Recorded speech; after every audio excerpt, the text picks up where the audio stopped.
What is up, fam? It is your boy Sunil. Thank you for tapping in to So Real Sports Talk. Today we have a really exciting show. My man from the Hammer and Nails show, also his own YouTube channel, Mr. All 22 in my eyes, Jack Hammer. Thank you so much, Jack, for coming onto my stream. I appreciate it so much, man. How are you doing today? I'm good. Thanks for having me on, Sunil. This is going to be fun. I know I love talking to you, so this is going to be a fun time. That's awesome. And for those of you that don't know, Jack is somebody who's extremely influential in me getting this channel myself. He's been so kind to work with me in the past on his own channel, been really supportive of my growth as well. So definitely appreciate Jack and glad that we're able to do it on my own channel now. So before we get started, Jack, I kind of wanted to give maybe my new fan base that might be looking at you for the first time, kind of give them a little introduction about you, your relationship with the 49ers, your relationship as a football fan overall, and kind of what brought you into the sport and being a fan of the team.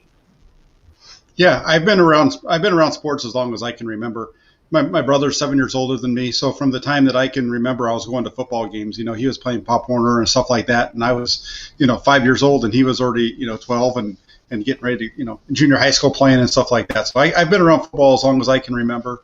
As a ball boy when he was in high school and all that kind of stuff all the way through. And I started playing football when I was in 7th grade. I grew up in the Bay Area, so I've been a 49ers fan as long as I can remember. So I go back to 1980 was my first game, a 49er game.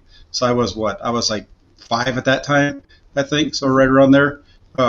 So my first game ever was the game that Joe Montana brought the 49ers back against the Saints from 35-7 down to win. Wow. And but obviously I was little, so I don't remember that. I heard most of that from my dad, it reminded me of stuff like that. The first game I really remember going to was in 81 when they played the Browns because it was a rainy game, and I just remember that one.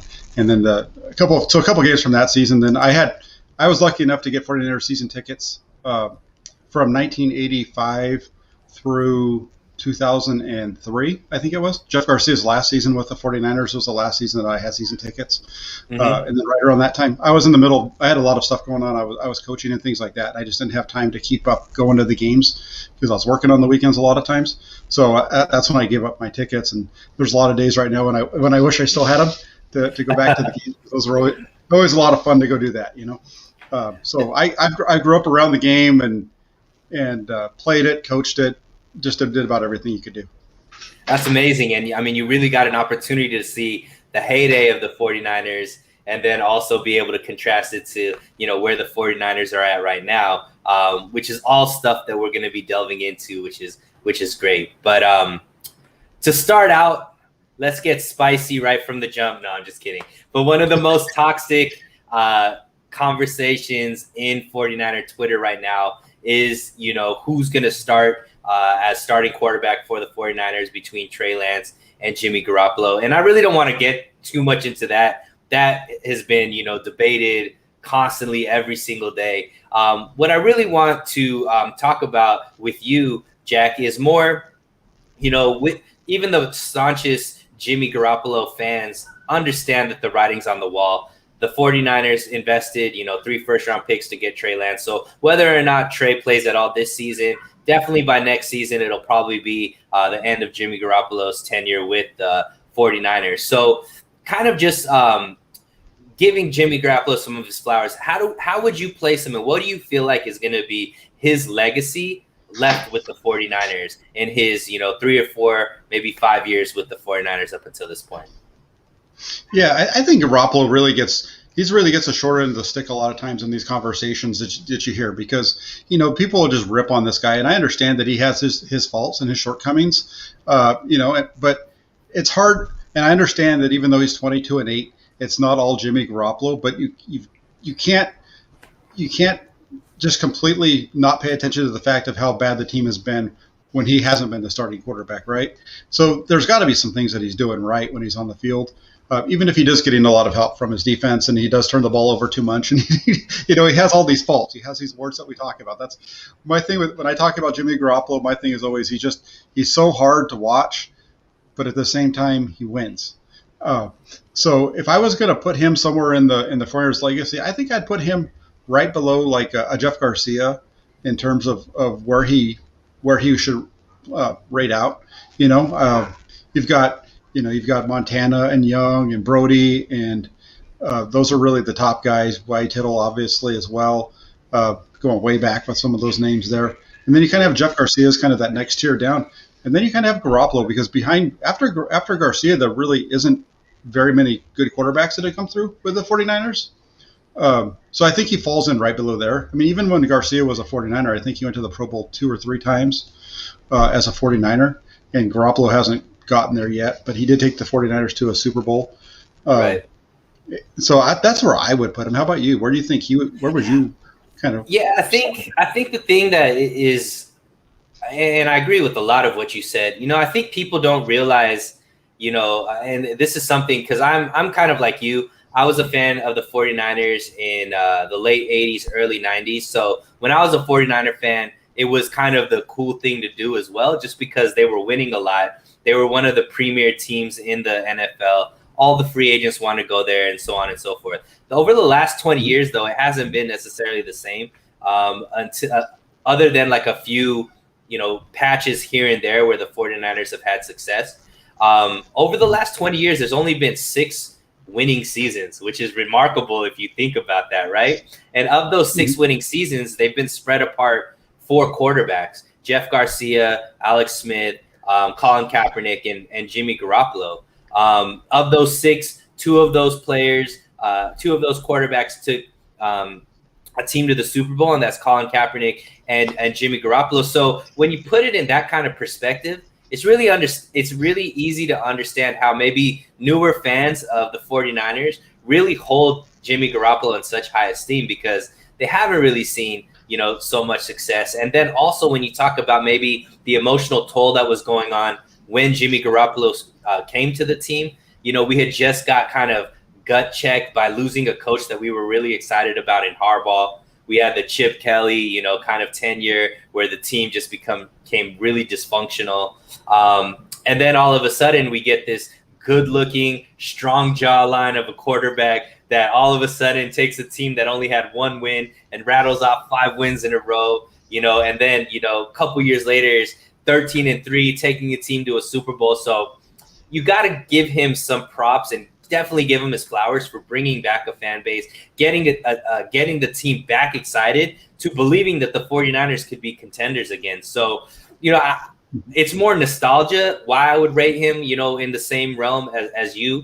Obviously, when we're talking about maybe skill set or overall like consistency at quarterback play, I don't think he contends with, the obviously Montana and Young. But even a guy like Jeff Garcia, had multiple back-to-back winning seasons with the team, definitely would constantly kept the 49ers in contention. We never looked at Jeff Garcia as a weakness that the team needed to it wasn't a place where we needed a solution. Jeff Garcia was always that solution. So I would even put him, a tier above, Jimmy Garoppolo. But I understand. I think that, Garoppolo has done a lot to rekindle what's going on with the 49ers Nation. I think that the 49ers are in a much better position now because Jimmy Garoppolo was there. So, I mean, I think his legacy is going to be looked upon favorably, to be honest. I think that he's done a lot more good than he harmed. And, obviously it's time to move on from him, but still glad that he was here, if that makes any sense. Yeah, no, I like the way you broke it down because that really does put it into perspective. Because when you look at it, you kind of went through, there was those 2 years, 2015 and 2016, and even the beginning of 2017, where the 49ers didn't even really have a NFL caliber quarterback. So it was really rough. So when Garoppolo came in and you saw him start to play, you're like, well, this guy walks like an NFL quarterback. He talks like an NFL quarterback, and the team's winning. And the love affair with him from the fan base, a lot of, especially the casual observers, boom, right there. That's where they gravitated towards him. Yeah. And I mean, overall, he might not be ideal as far as the perfect quarterback, but he's much better than what the 49ers have had, in that recent history up until then. He is a starting caliber quarterback, and so I don't want to bash the guy at all, to be honest. I mean, I think he's done what he could given the circumstances. Obviously, injuries played a big role in his legacy as well. But overall, I would give it a thumbs up just because he did make the team more. He won more with the team than he lost. Had the team, in one amazing season that went to the Super Bowl, 10 minutes away from actually becoming Super Bowl champion. And, because of his injuries, we also ended up getting a quarterback like Trey Lance. So, a lot of good things, I think, to say overall. So, yeah. So, but go ahead. I'm sorry. Go ahead, Jack. No, just and also with his injuries, that's how Nick Bosa ended up here. Because if he hadn't got injured that year, Nick Bosa wouldn't be a member of the 49ers either. So, it's I don't want to look at it and say it was a good thing that he got hurt, but there were some benefits that the team took from. There's always some silver linings in the clouds, right? That's right.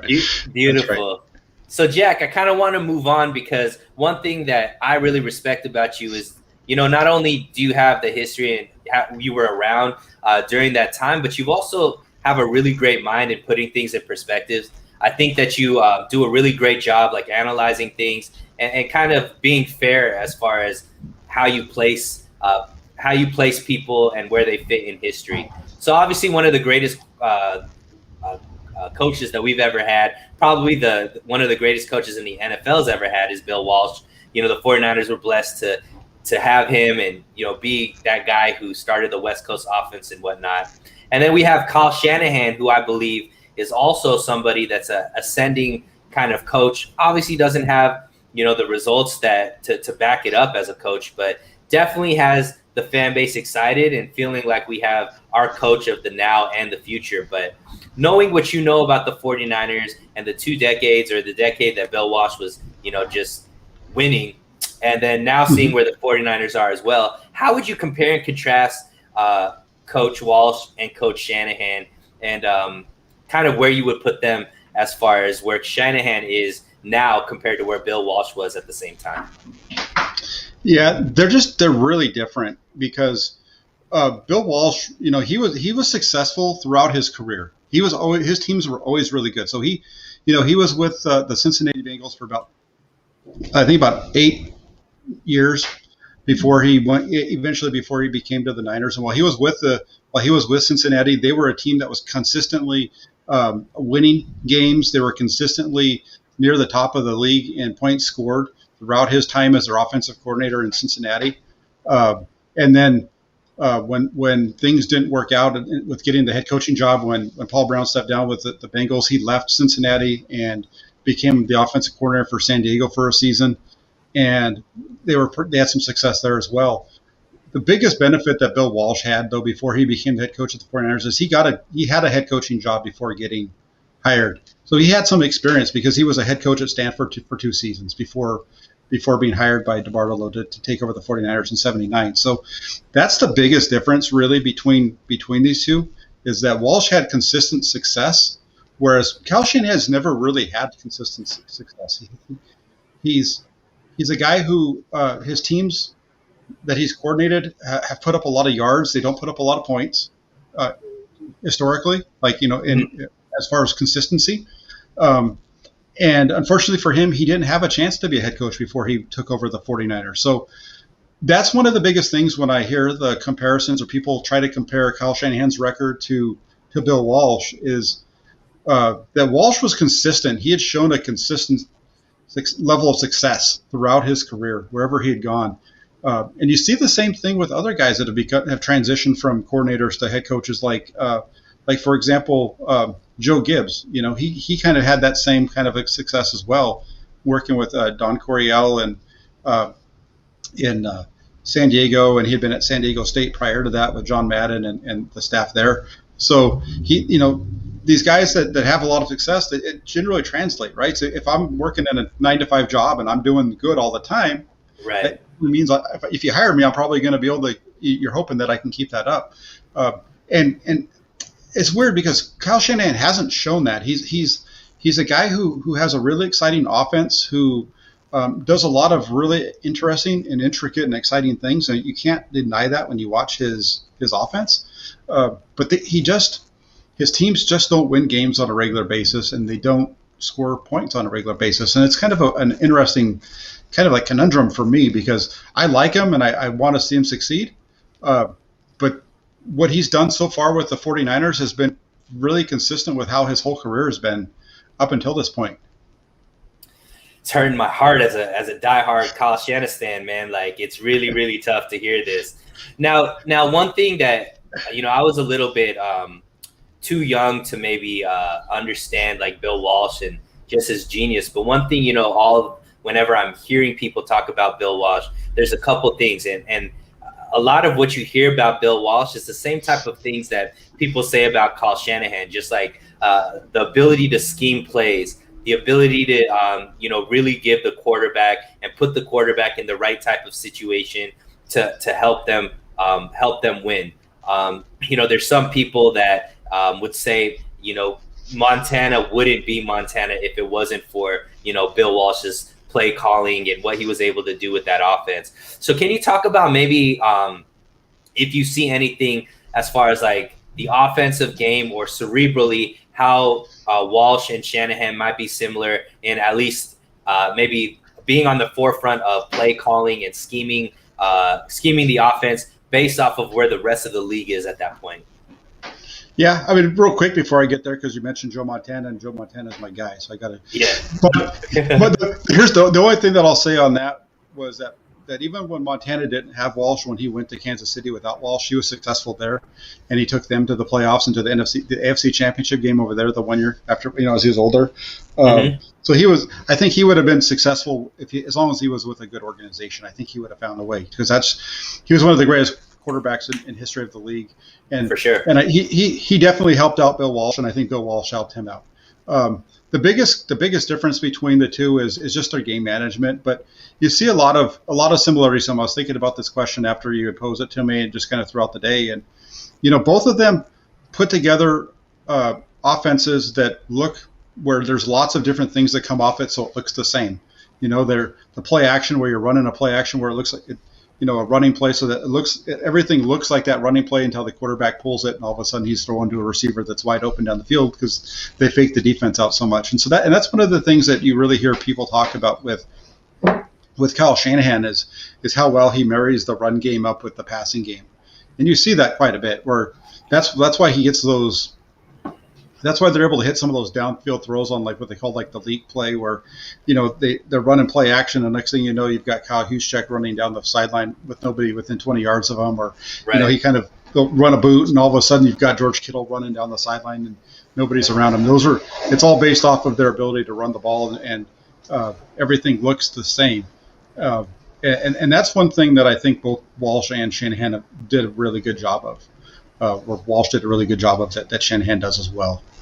So if we're trying to on the positive side, I think that's what you see about with the two coaches. And yeah, I mean that's great. And then also, obviously the Walsh years with the 49ers were just nothing but success.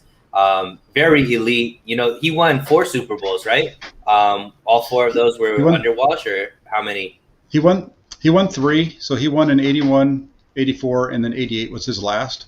And then they won in 89 with it, but that was under George Seifert. So they won. How many years was he the coach?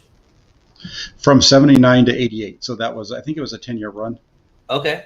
So 3 Super Bowls in 10 years is obviously, an amazing accomplishment to be able to have.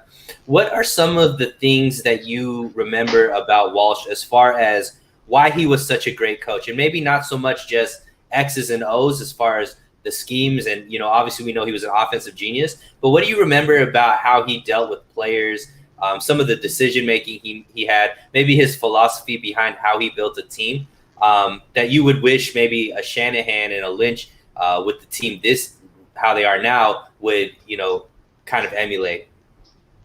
It just seemed like he had a real good feel for being able to replace guys from one season to the next. So in their first Super Bowl run in 81, they had an older team that had kind of been rebuilt, and they had Charlie Young at tight end. Let's just use him as one example. When it came time when Charlie Young retired, he went out and brought in Russ Francis, who had been a tight end for, I think it was the New England Patriots, and he was pretty good with New England, but they brought him in, and he was the guy that was their tight end that helped them get to their second Super Bowl in '84. And he totally revamped the team from '81 to '83. If you look at that team, the wide receivers were the same, but there were a lot of the linemen started to turn over. You had Roger Craig added to the backfield. You had Wendell Tyler come from the Rams. So from Super Bowl I to Super Bowl II, there was a lot of transition, and you even saw that in the defense and some of the different positions along the defense and stuff. So he did a really good job of turning the roster over and keeping it competitive and finding that talent. 86, everybody, if you talk about drafts, 86 is the draft that everybody wants to talk about, because that 86 draft set the 49ers up for really what should have been a three-peat, a Super Bowl three-peat. Who were some of the big names in '86?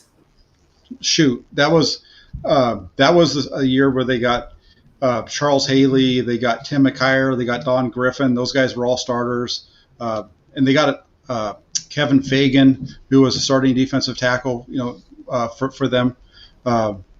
Shoot, I'd have to look at the list, but I think there was more than that. I mean, it was a really good. It was just a stud draft, and they went into that draft, and he just kept trading back and trading back and trading back, and until he traded out of the first round altogether. And so he made a number of trade backs. And as the story goes, Eddie DeBartolo was getting frustrated because they weren't making a pick, and he was calling down on them, hey, we got to take somebody eventually. I know you want to trade back, but you got to take somebody. And I think Walsh basically told them, you know what, we're building. What we're going to do is we're going to get a contender out of this, and that's really what they did. I mean, they went to that 86. I think I nailed most of the names out of that team, but Kevin Fagan was a guy who they drafted who had bad knees at Miami, and they got him, I think, in like the second, third, fourth round, and he just became a really good defensive tackle for him in 88, 89, 90 throughout that period of time. Don Griffin and Tim McKyer, they started at cornerback the first season. They played one of them played 16 games, the other started 15. So right away they turned that roster over, and in '87 they had the strike season, but they were the best team in the league. They were 13-2, and they ended up blowing it in the first round of the playoffs to the Vikings. But that set them up for 88 and 89 and 90. And also at that time period in '87, that's when he brought in Steve Young from Tampa Bay, made that trade to bring in Steve Young. Not a bad player to bring in. No, and Steve Young at that, Steve Young was well known. He was a really good player, but he had struggled. So, he was Steve Young at that period. If we're going to say, I would say, if we're going to put a player from today's day and age into like kind of what Steve Young was Steve Young was a guy that was a really good quarterback on Tampa Bay that was losing a lot, and he came to the 49ers and he struggled, but that's kind of like Matthew Stafford, right? A lot of 49er fans don't like Matthew Stafford. They say he's not good because he doesn't win. Well, you got to look at what he had around him. But it took Young a while, too. It also took Young until the second half of 1991 to really become the quarterback that everybody remembers him to be. Beautiful. And before we jump off of this topic, Jack, can you tell us a little bit of maybe some of the unsung heroes in the front office or on the coaching staff around that same time where Walsh was, just having great success, that were some consistent figures that played a role in why the 49ers were so great around that time? Well, they had Mike Holmgren was the offensive coordinator for a period. I know towards the end of his tenure. That 86 draft, the reason that they got McKyer and Don Griffin was all about Ray Rhodes. Ray Rhodes went on to be a head coach for the Philadelphia Eagles eventually, and just kind of in reading about that draft, it was one of those situations where it was like, hey Ray, what do you think about these guys? Can you get them to play? And it's like, yeah, I can get this guy to do this, I can get this guy to do that, and they went ahead and took him because the coach was saying that he was going to be able to coach them up, and sure enough, they went out and you go through that whole those staffs back then, and you had George Seifert was their defensive coordinator through I think the second Super Bowl on. And he took over, and the ship just kept right on rolling after. So those are really the guys there. You had John McVay in the front office. That was kind of, I think, his right-hand man as far as the talent evaluation as well. So those are some of the names I think 49er fans have probably heard some of those names at least. Yeah, and I mean, I think it's interesting because a lot of times we forget how, maybe the coach or the star quarterback or maybe some of the star players will get, a bulk of the credit, but it really is a holistic team win. And, to have that kind of success year after year after year really takes, a whole effort. And there's a lot of people that are unsung heroes at the moment. So just wanted to give them some flowers as well. Yeah, the one name that I didn't mention that I should have because he was an unbelievable coach was Bob McKittrick. He was our offensive line coach, and he was there. He was there throughout all of Walsh's run, all the way through. I think he was there, during the Mariucci years as well. I mean, he coached right about up until he passed away. He was a former Marine, and he was just a really good coach, and a lot of interesting stories, about the way they did business together.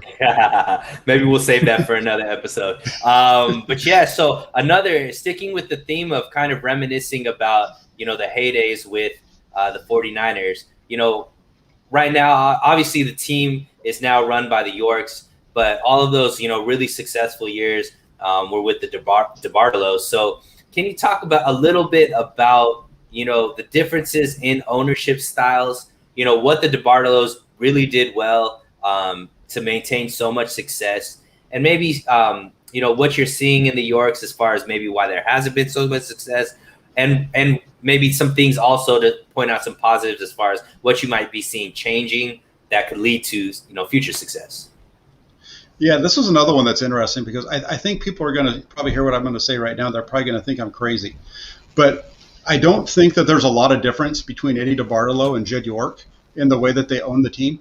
And let me explain what I mean by that. Because, when Eddie DeBartolo became the owner of the team, he was young. He was just a young.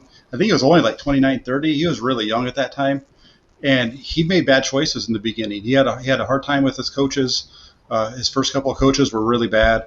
He kind of lucked in, and then he got it right with Bill Walsh. I think he might have got a little help from L. Davis with that selection. Really? History, I believe, but regardless, he got that hire right. And the biggest thing though for him was if you go back, there was a lot of times, Lowell Cohn has been around the team for a long time, and he wrote a book that really gets into some of this stuff. And there's other places that you can see this stuff, but there were a number of times when Eddie DeBartolo wanted to fire Bill Walsh in like 86, 85, 86, especially in 87, where he wanted to fire him. And he actually fired him at one point. But then, after a day or so, whatever, he kind of calmed down and, they patched it up and they patched over the bridge. But the thing that Eddie DeBartolo had that always kind of helped him out and calmed him down was he had Carmen Policy. Carmen Policy was that guy who was kind of like, hey, he let him vent and do it and blow up. But at the end of the day, he was kind of like his, you need to clean this up. We need to, you've got Bill Voice Walsh. Of reason. Voice exactly. of reason. Exactly. And Jed York doesn't have that. And I think that's the biggest difference is that Jed York doesn't have that person, as far as we know, to kind of talk him off that ledge. Because you see it, for example, the Jim Harbaugh tenure, right? You finally get it. You've been really bad for a long time since you fired Steve Mariucci, or your dad had fired Steve Mariucci.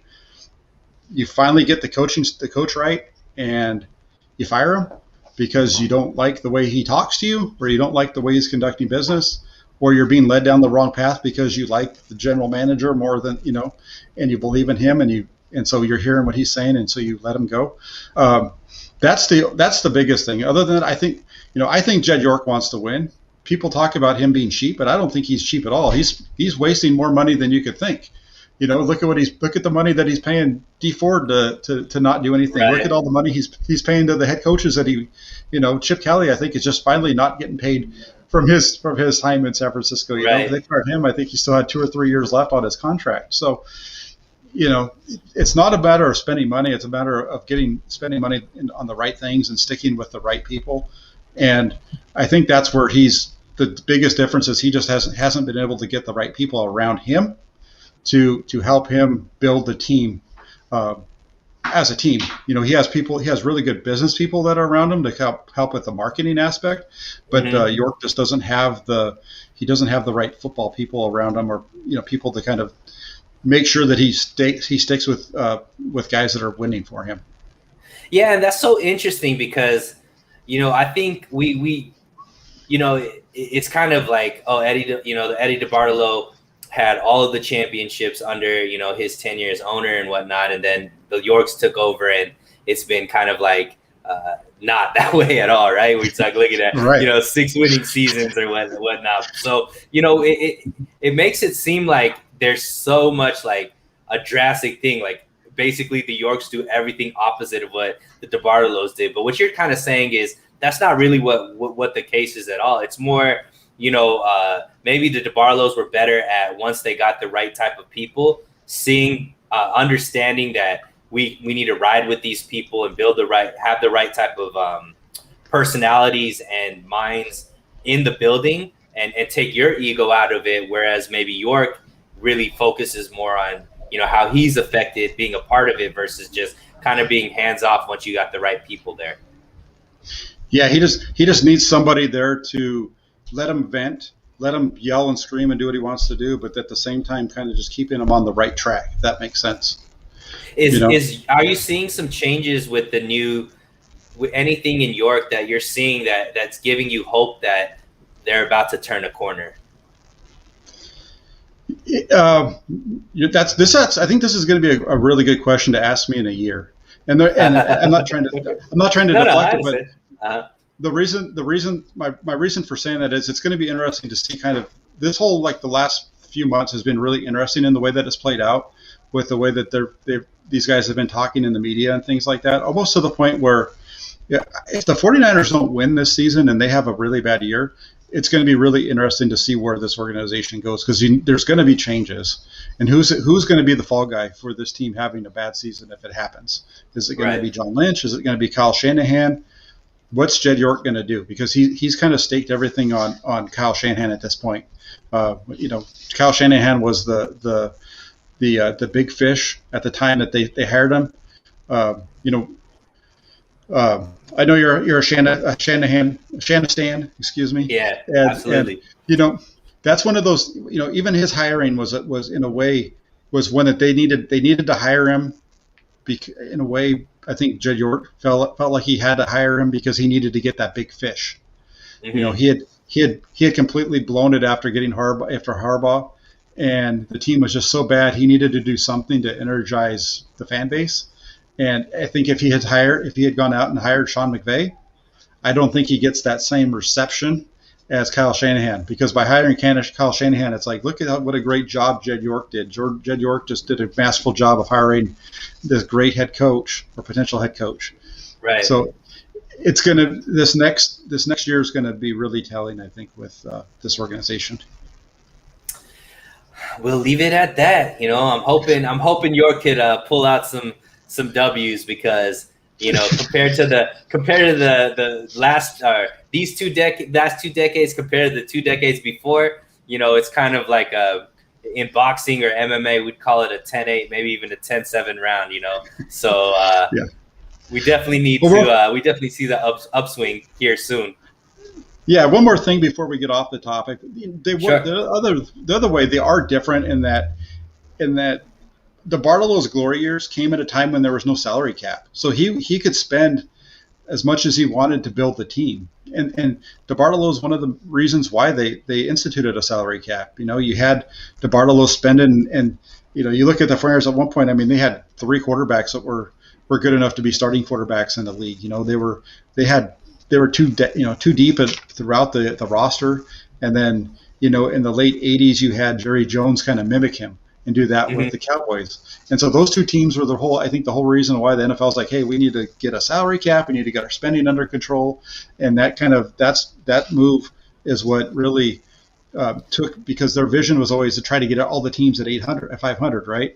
And so when they went to the salary cap, that really started to level the playing field off. And, the Bartolo's team won the first year, but they never made it back to the Super Bowl again in the salary cap era. They were there for the first one, but that was it. Wow. and they did go through a really bad period there in 99, 2000, 2001 where they had to really rebuild. Steve Young got hurt. The team wasn't strong enough around them. It was already kind of a bad team. Wasn't a very good team in I think it was 99 when he got hurt.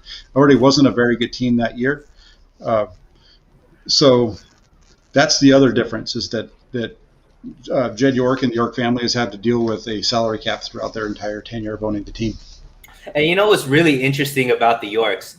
If, let's say, the 49ers can go out and in the next couple of years win a Super Bowl, all of a sudden you look back at this last decade and you think about it and you're like, wow, the 49ers have been in the NFC Championship, 4 or 5 times in the last 10 years.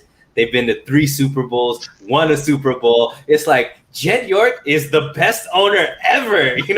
All of a sudden, all it would take is just one Super Bowl victory and his whole narrative changes, right? Because there has been some success. It's just not sustained success like we're used to. It's like little pockets of success. They made it to those back-to-back NFC championships, made it to the Super Bowl, and then, just 2 years removed from going to the Super Bowl again. So if they can get it together and win one in the next couple of years, you'd have to look back and be like, wow, Jed actually isn't as much of a train wreck as maybe some people want to talk about. Because if you compare what the 49ers have done, if they win the Super Bowl in the last 10 years, it's other than the Patriots, you really got to say, they've done pretty amazing business. Maybe the Giants you could throw in there, but, it's not like teams are having the type of success consistently that, the 49ers have had over the last maybe like 8 years, 10 years right now.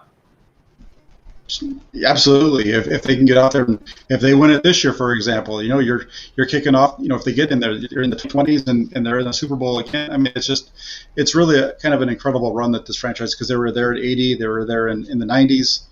They made what they were. They didn't get to win into 2000, but they right at the end of the 2000s they were a competitive team again. So.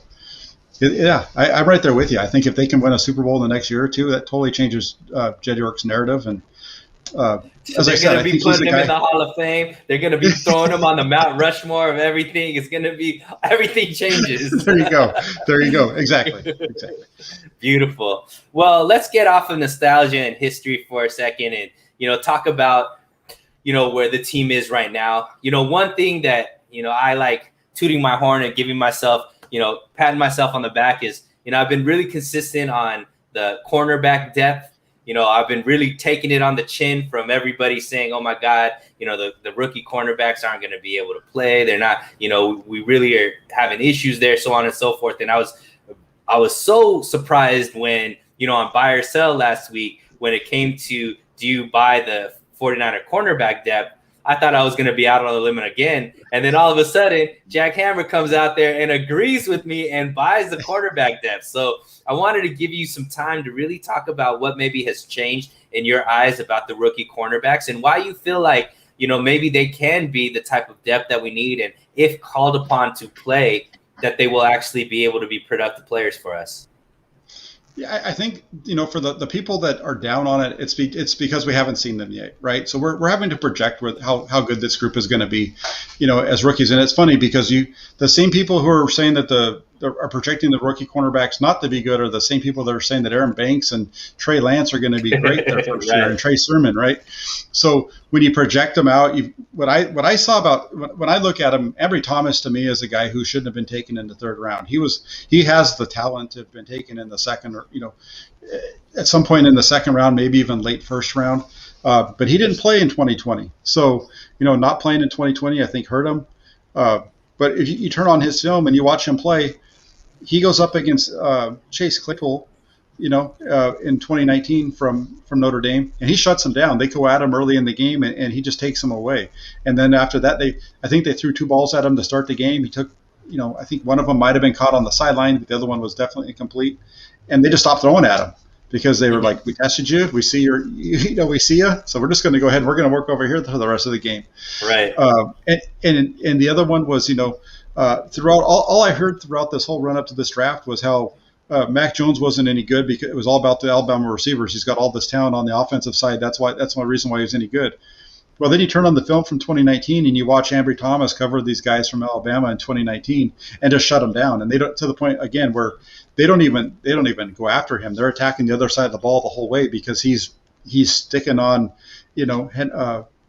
Ruggs and these guys that were on the team in 2019, guys that eventually went on to be first round draft picks, and he was running right with them the whole way.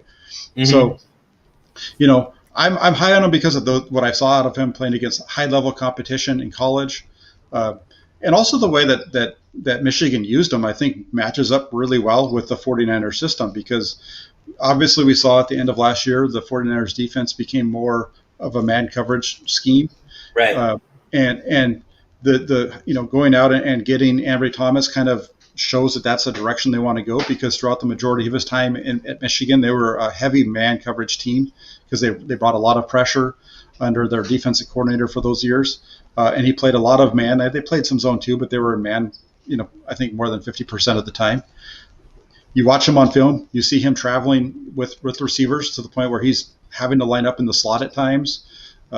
You see him rotating out of the slot into the free safety position and taking snaps out of as free safety. So Ambry Thomas is a guy who I think he's going to be able to really put up. It's going to be fun to watch him and Emmanuel Mosley compete in camp, I think. Yeah, and some things that really stood out to me about Ambry Thomas was his that dog in him. Like he loves being physical with receivers. And he's not afraid to, really get up in the faces of the receiver. He doesn't have like blazing speed, but he rarely gets burnt either. You know what I mean? Like he has really good hips, really good ability to kind of he's disciplined in his ability to not just like bite at moves and he's getting beat on multiple moves and things of that nature. And I think this draft was just one of the most, cornerback heavy drafts. There was just so many corners that were coming out this year that a guy like Ambry Thomas, like you said, who didn't play all of last season due to COVID, opted out due to COVID, slid. And this is definitely somebody who could have been, definitely a second round pick, but more than likely, if he played and had, a really great season, would be somebody that could be talked about in, a top or, bottom half of the first round draft pick. And the reason why I think that, even though he didn't play his last season, he still played 3 seasons with Michigan, and he played, double digit games in every single season. So this is somebody who plays aggressive and has also shown the ability to stay healthy, playing at a high level as a starter for a team like Michigan, who always is, national televised games, always going to be in the spotlight. And for him to have that type of pedigree, in my eyes, bodes well, because one of the problems that we've had with cornerbacks is health. And this is somebody that doesn't have any health issues, somebody that plays aggressive and still has been able to show themselves to stay healthy. And I think that's a huge, huge asset for the 49ers to have. And if he doesn't have to play, maybe he beats out Mosley and ends up being, the number 2 receiver next to Verrett. But if he does sit and gets a chance to watch, he's definitely going to get in there sometime, because we know that one of these cornerbacks is going to be injured at one point or another.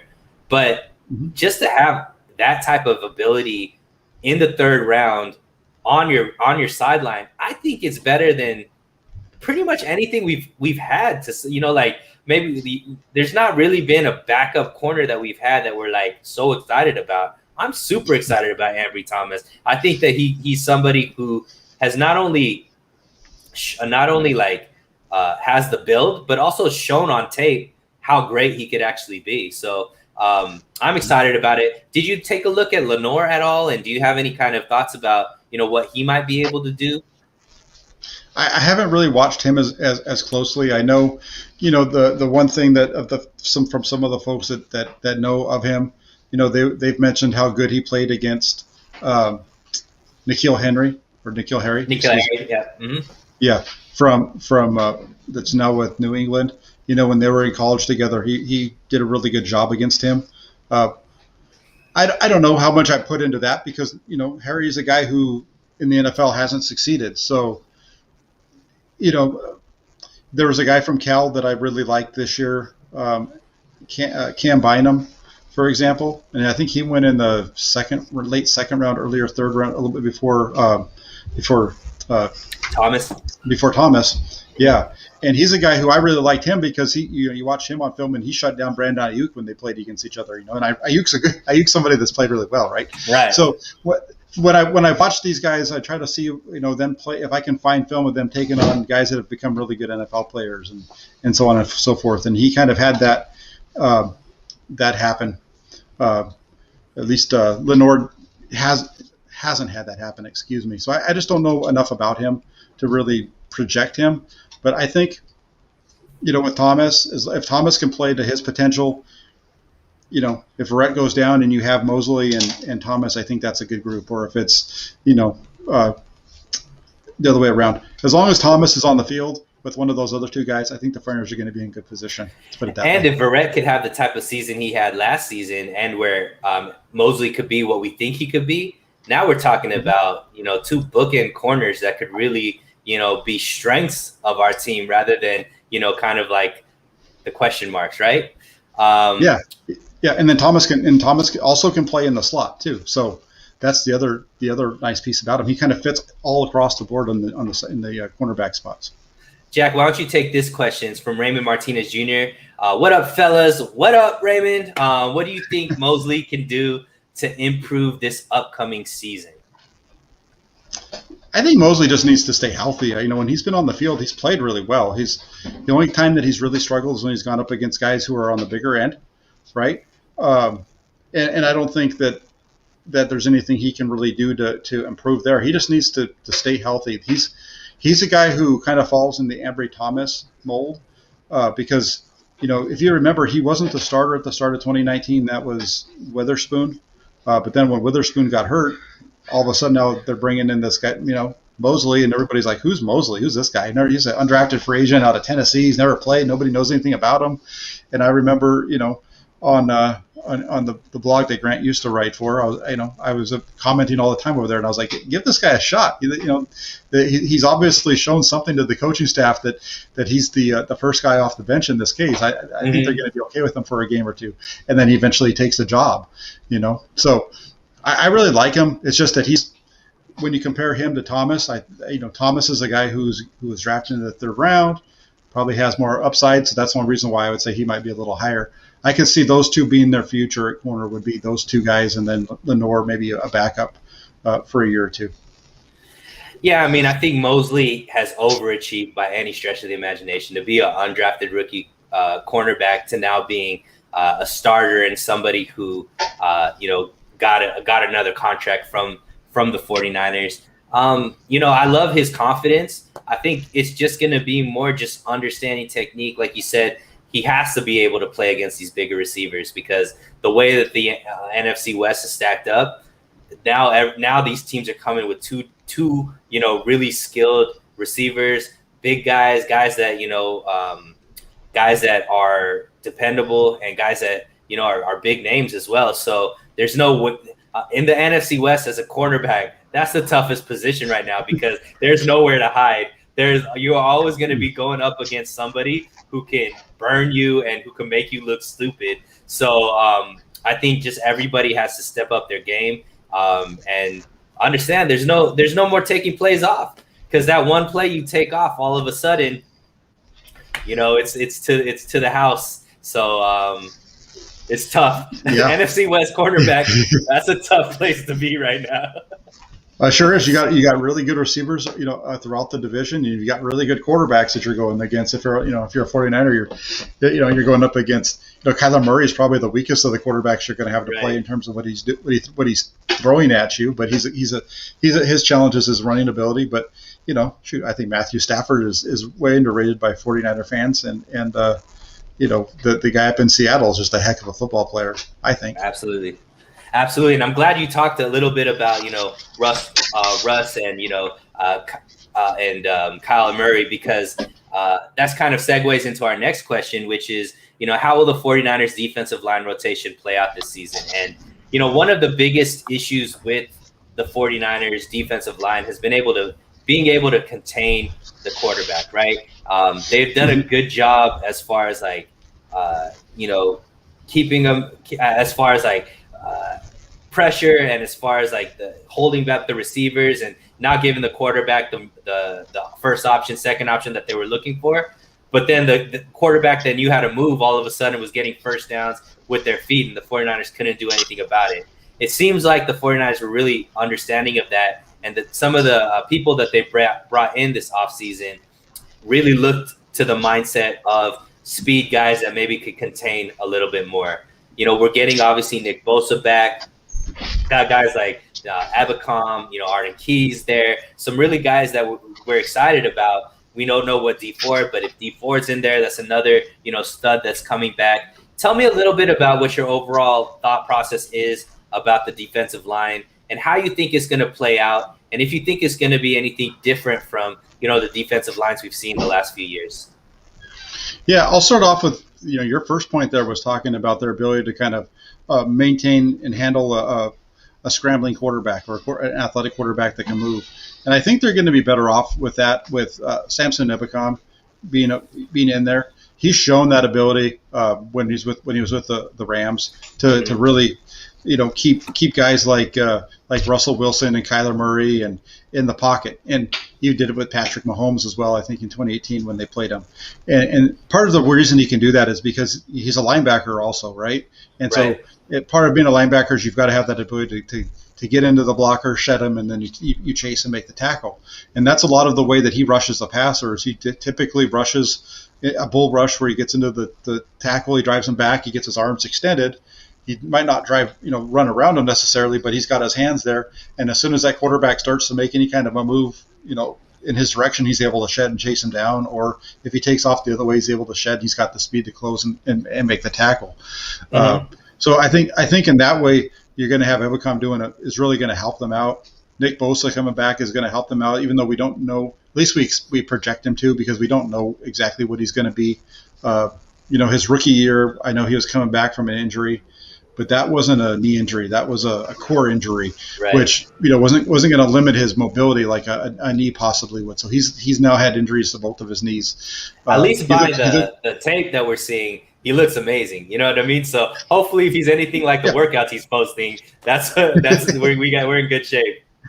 Oh yeah, no, he looks great in shorts and running around and all that kind of stuff, and he definitely does. How that's going to translate, you know, onto the field, we'll see that. I think I'm not going to say that he's not going to have a good season. I'm hoping that he can put up numbers similar to what he did as a rookie.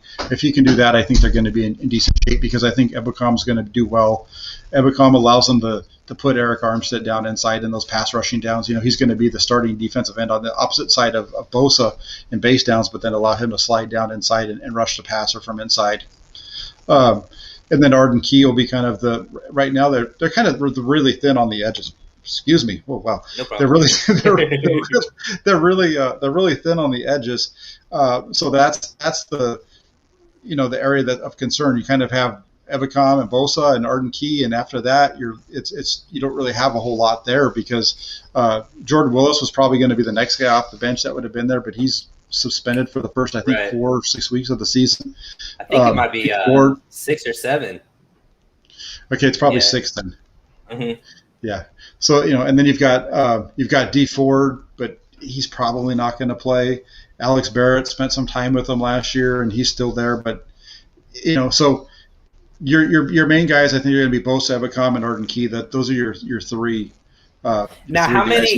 Just to put that in perspective, how many usually in that position would a good defensive line have? Like, what would be a good number to have of those like speed rushers on the outside? I think the 49ers, you know, I think if you go back, I think they had a couple of more in 2019, because, you know, they had Bosa was backed up early on in the season by the guy who just signed with the Jets, and I'm blanking on his name right now, number 98. You know, he was their I wish I could remember his name, but I would say I just think they're one guy short, maybe 2 guys short in that little bit of rotation. They're really deep in the middle. That's where they're deep. They have DJ Jones and Javon Kinlaw. They brought over Zach Kerr from Carolina, who he played for Arizona as well. They brought over Maurice Hurst from the Raiders. And then they have Kevin Givens in that mix too. So they're really solid inside. It's just on the edges they only have right now. They only have 3 guys. So can Armstead play on the edge? He's going to be on the edge on your base, right? So when you look at it, your base downs with the 49ers, you're most likely going to have Nick Bosa and Eric Armstead as your defensive ends because they're very good there. Armstead does a good job of setting the edge, so that helps out there. And then you're probably going to have that with him rotating with Ebicom as far as that one side over there. And then on the other side, you'll probably have Arden Key backing up Nick Bosa. That's kind of the way I kind of foresee it playing out. And in the middle, you've got DJ Jones and Javon Kinlaw are probably going to be your starters in the middle, and you're going to have a rotation where you're going to get Zach Kerr rotated in there, and Maurice Hurst and Givens. And this is kind of segueing. I kind of answered it, but Raymond is asking. This is a great topic. Appreciate it, Raymond. I came up with it all myself. Who is the best guy to fill on the edge? Is Key the only guy? Armstead trade Armstead trade for an edge? And I'm really interested in hearing because I've seen Armstead play on the edge. Do you feel like if they told him, hey, because of the way we're situated right now, can he be specifically just only focus on being an edge player? How do you think he would do if that was just his main focus is I'm just going to be a guy that's on the edge? Well, we kind of saw that last year, with him, and that so him as an every down edge isn't a good fit. He just doesn't rush the passer very well. He doesn't do a really good job of containing the edge in passing downs. That's where he gets into trouble. He does a much better job. He does a much better job rushing up inside against the guards because he's a really agile. He's agile to beat those interior guys. The outside guys are the ones he struggles with a little bit more. So he's a guy.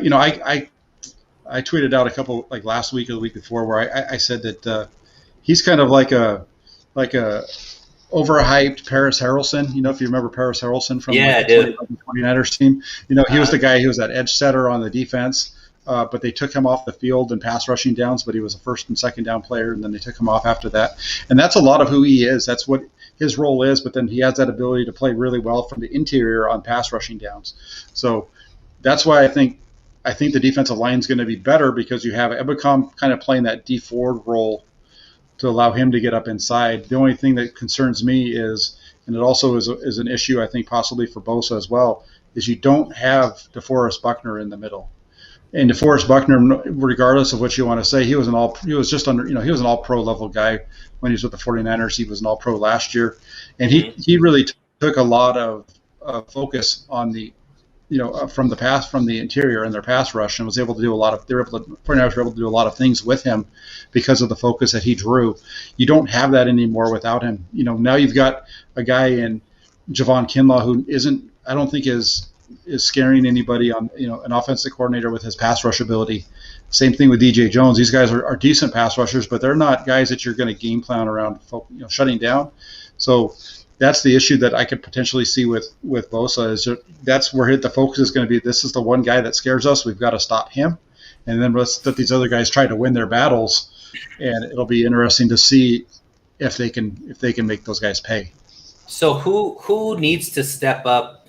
Would you say who's the most important? Obviously, Bosa, we kind of feel like we know what we're going to get with him. Who is the key component to the defensive line right now that really needs to step up, really needs to have a big season this year to elevate that defensive line to be, as scary as it used to be, in 2019? Let's go ahead and let's say Javon Kinlaw. And the reason I say Javon Kinlaw is because, I think they might use him as that second rusher inside. Mm-hmm. So whoever that guy is the guy that needs to play well, because that guy's got to force offensive coordinators to want to account for him in the passing game and not just say we're going to just go ahead and we'll be fine with our guard covering him. We don't have to worry about doubling him. So whoever that other guy is has got to be able to draw some additional attention because you can only have so many guys blocking without keeping running backs and tight ends in right to help out. So tell me a little bit, kind of let's go big picture. How do you see this defensive line playing out?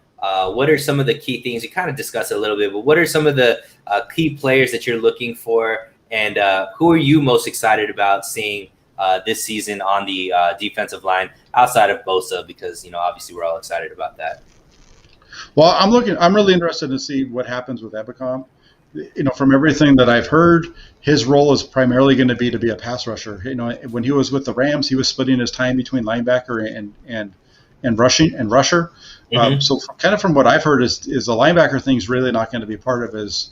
I mean, he's still going to do that every once in a while, but his main role with the defense is going to be as a pass rusher. So can he add some moves and some speed to his game, some other moves to where he can really become a threat off the edge on the other side? Because I think if he can do that, then you're going to see Eric Armstead inside making the plays, playing more of the role that he wants to play. And so those two guys are the ones that I'm most excited to kind of watch, because you're going to get them. I want to see Eric Armstead in his role where he's at best, which is on that inside pass rush. And I want to see Ebicom show a little bit more than what he did when he was at the Rams, because what he did show with the Rams was pretty good stuff. Yeah, and I mean, obviously there's a really high bar set because of that 2019 defensive line. But even if they don't reach that level at 2019, this could still be a really good and effective defensive line. There's a lot of depth. We're not even talking guys like you said. Hurst is there, DJ Jones is there. Arden Key is there. These are three guys who I believe can have very impactful seasons as well. And they're not even part of the those starters. So to see that kind of depth and see how these guys can really not only fit into roles, but they're coming in motivated. We have probably the best defensive line coach in the league in Kusrik. So I just think that this defensive line can go back to being the strength of this defense and really kind of spark the 49er defense to get back to, maybe not the levels of 2019, but, elevate from where they were last year, which last year they weren't a terrible defense. They just obviously was a big drop from where they were the year before. So we feel like they were, the worst defense ever, Well, yeah, the defense was totally different because the defensive line wasn't putting the pressure on that they did in 2019. That was the biggest difference, was that the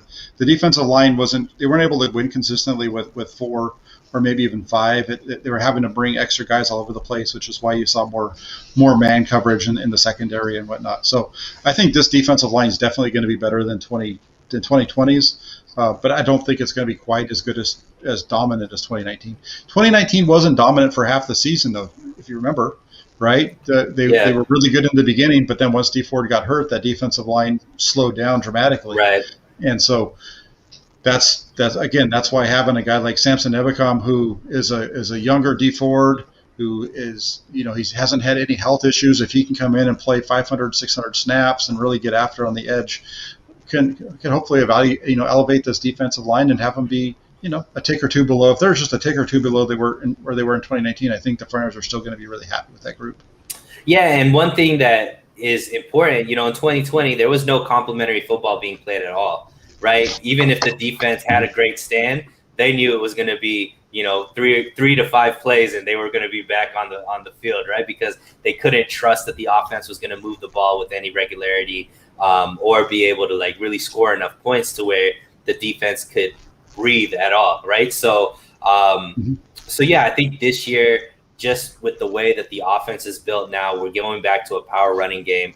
They bulked up the offensive line. They brought in, a great stable of running backs as well. It's going to help the defense out a lot because they're going to be able to rest on the side. They're going to be able to stay fresher, and they're going to have that belief that, hey, we don't have to hold this team to, 0 to 9 points to actually get a win. Our offense might be able to actually score 20 to 30 points and give us a chance to, actually win without playing perfect on defense. So I'm excited to see that, man. Anything else you want to point out about this defensive line? No, I think we covered them. I think we covered them pretty well. I think that the other thing too. Well, the only other thing that I will say is I think we're going to see a little bit more blitzing. So that's going to be how we're going to get some of the pressure is going to come out of the blitzes from the linebacker position as well. That's absolutely, man. Absolutely. Well, Jack, I appreciate you once again for coming on the show. I put Jack Hammer's YouTube link in the description. Please go and subscribe. I think he's right under 900 subscribers. So if we could get him to 900 ASAP, that would be great. Obviously, we do know hitting 1,000 is, where we could start seeing Jack maybe make some money off of his channel. So let's go help him do that. Jack, I hope this isn't the last time you come on, man. We need to do this more regularly. Thank you so much for all your knowledge, all of your wisdom. Appreciate you coming on, my man.